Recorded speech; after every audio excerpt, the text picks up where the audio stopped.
Good morning, this is Kris Shoemaker, also known as Yehudah ben Shomeyr, and you're listening to Coffee with Kris, the time of the day where we share a cup of coffee and share a bit of the Word of God. Well, it's Monday, and I want to thank you for joining me here on this Monday morning for a hot cup of coffee and a hot cup of the Word of God. We are in the Torah portion of Vayetze, which means He went out, and our Sidra, our Aliyah for today, is Genesis chapter 29, verses 1 through 17, but we're just going to focus in on verses 16 and 17.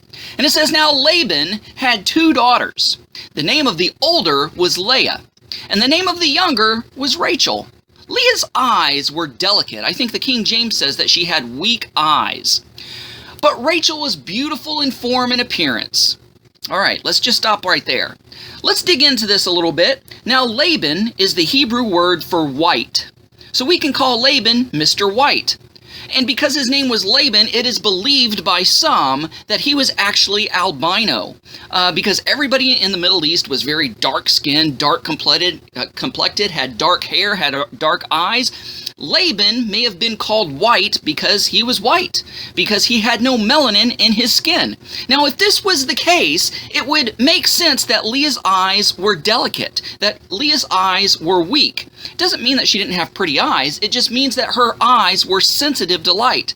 And if you suffer from albinism, you definitely have a problem with sensitivity to light, and you often have to protect your eyes. I've even been in Nigeria where I've seen Nigerians, Igbo people, that had a form of albinism. Their hair was kinky, but it was blonde. Their skin was very light, and their eyes sometimes were blue, and they would have to wear sunglasses oftentimes outside because their eyes were so sensitive to light.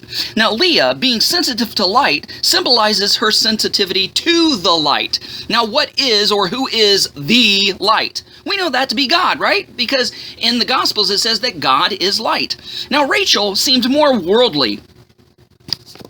She seemed a little bit self-absorbed and vain by wanting to win this baby-making contest with her sister.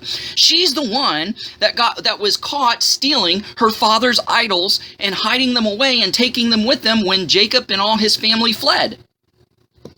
Now, I don't know about you, but I would rather be one that had quote-unquote weak eyes or sensitive or delicate eyes, because I want to be sensitive to what the Word of God says is right and what the Word of God says is wrong. I want to be sensitive to the light. I want to be able to see the light of God in everything that I say and do. I don't want to be worldly and blinded and dark like Rachel was in some instances. I want to be set apart.